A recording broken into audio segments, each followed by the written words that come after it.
پتہ انہیں سب ہے لیکن فی الحال وہ آپ کے خلاف کوئی منصوبہ سازی کر نہیں سکتے. دیکھیے بھائی صاحب بہت شکریہ.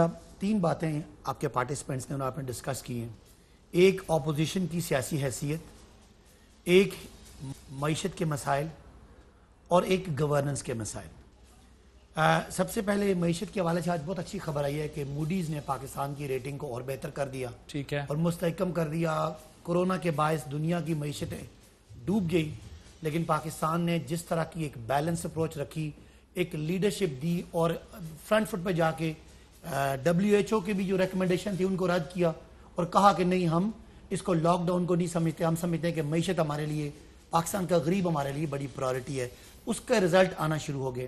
دوسری اچھی خبر یہ ہے کہ اللہ کے فضل سے بڑے عرصے بعد پاکستان کے فورن کرنسی ریزروز $20 ارب کو ٹچ کر گئے, جو مسلم لیگ نون کی جب حکومت گئی تھی تو بالکل وہ لوئسٹ باٹم پہ آگے تھے.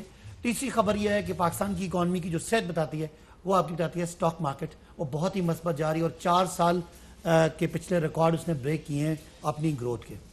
اب کچھ مسائل ہیں, مہنگائی ہے, روزگار بھی اس طرح کا جس طرح کا ہم نے دینا تھا ہم نہیں دے سکے. معیشت اتنی زیادہ بری حالت میں تھی کہ ہم اس کو سٹیبلائز کرتے رہے اور لوگوں کو جو ریلیف مل رہا ہے وہ نہیں ملا. لیکن کیا پاکستان کے پاس کوئی آپشن ہے کہ آج اس اپوزیشن کی آپ باتیں کر رہے ہیں جو ایک چونچو کا مربع ہے, ان کو سب کو پتا ہے کہ کامن ایجنڈا ان کا ہے کہ اکاؤنٹیبلٹی نہ ہو, حالانکہ پوری طرح کنونس ہے مسلم لیگ نون کہ زرداری صاحب اور ان کی ٹیم نے کرپشن کی ہے, اور پوری طرح پیپلز پارٹی کو پتا ہے کہ انہوں نے پنجاب میں منی لانڈرنگ کی ہے, کرپشن کی ہے, اور پوری طرح وہ کنونس ہیں کہ ان کی اکاؤنٹیبلٹی ہونی چاہیے. ان کی ماضی کی تقریریں, ان کے ماضی کے کیسز اس بات کا ثبوت ہے. اب کیا آج حکومت کے خلاف لوگ نکلنے کے لیے تیار ہیں؟ نہیں ہے. اس کی وجہ ہے ایک, ان کی کریڈیبلٹی بالکل زیرو پہ ہے ان لیڈرشپ کی. پاکستان کے پاس بڑی مشکلوں سے اس اسٹیٹس کو پاکستان نے شکست دی ہے.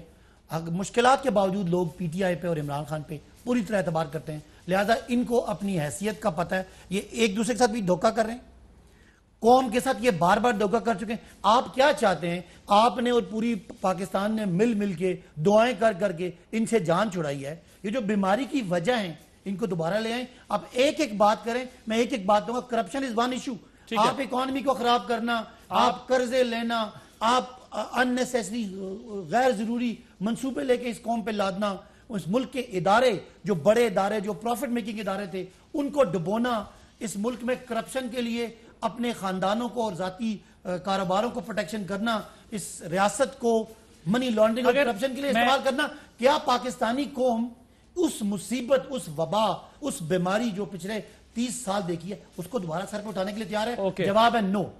ٹھیک ہے, میں اس سے پہلے میں مزید ذرا پنجاب کے اوپر آپ سے آ کر بات کرنی ہے. بخاری صاحب سے بھی ذرا پوچھنا ہے پنجاب کے معاملے. خود وزیر اعظم مان کے آئے ہیں, اور بے شک راوی اربن ڈیولپمنٹ کے پروجیکٹ کے لیے وہ وہاں گئے تھے, لیکن جو ممبران نے ان سے اعتراضات اٹھائے خود وزیر اعظم نے مانا. خود کا پولیس بیوروکریسی وہ تسلیم کریں, کم از کم میں انہیں یہ داد دیتا ہوں وزیر اعظم کو کہ وزیر اعظم ایٹ لیسٹ یہ سمجھ گئے کہ جو شکایات آ رہی ہیں وہ جینوئن ہے. میرا خیال ایک پرائم منسٹر کو پتا ہونا, لیکن آپ کے وزیر اعلیٰ کی تبدیلی اور وزیر اعلیٰ کی جو گورننس ہے وہ ایک سنجیدہ اور سوالیہ نشان ہے, لیکن اس وقت اپوزیشن کی اپنی کمزوریاں جس کی وجہ سے وہ کچھ نہیں کر پا رہی. میں آپ کے پاس صرف ایک جملہ بولوں, وزیر اعظم کا بالکل عوامی نبض پہ ہاتھ ہے. ہم نے کرپشن کم کی ہے, لیکن جو ہم سے توقع کی جاتی ہے ابھی اس معیار پہ ہم پورا نہیں اترے, لیکن ڈٹرمنیشن, اہلیت اور نیت ہے. انشاءاللہ یہ جتنا کرپشن کا گند تھا اس معاشرے میں اس کے لیے ایک اپروچ ابھی کرپشن ہو رہی ہے. اب میں کہتا ہوں کرپشن کم ہوئی ہے, لیکن کرپشن ابھی ختم نہیں ہوئی. کتنی کم ہوئی؟ میں تو کم از کم میں اپنے نیچے دیکھتا ہوں کہ بہت بڑا فرق پڑا ہے. مثلا 50%, 70%, 30%. یہ مختلف ڈپارٹمنٹ میں مختلف ہے. بعض جگہوں پہ ہم نہیں کرپشن ختم کر سکے اور بعض جگہوں پہ بالکل ختم ہو گیا. یعنی ٹرانسفر پوسٹنگ والا کے معاملات بہت بہتر ہو گئے ہیں, پولیس کے معاملات بہتر ہو گئے.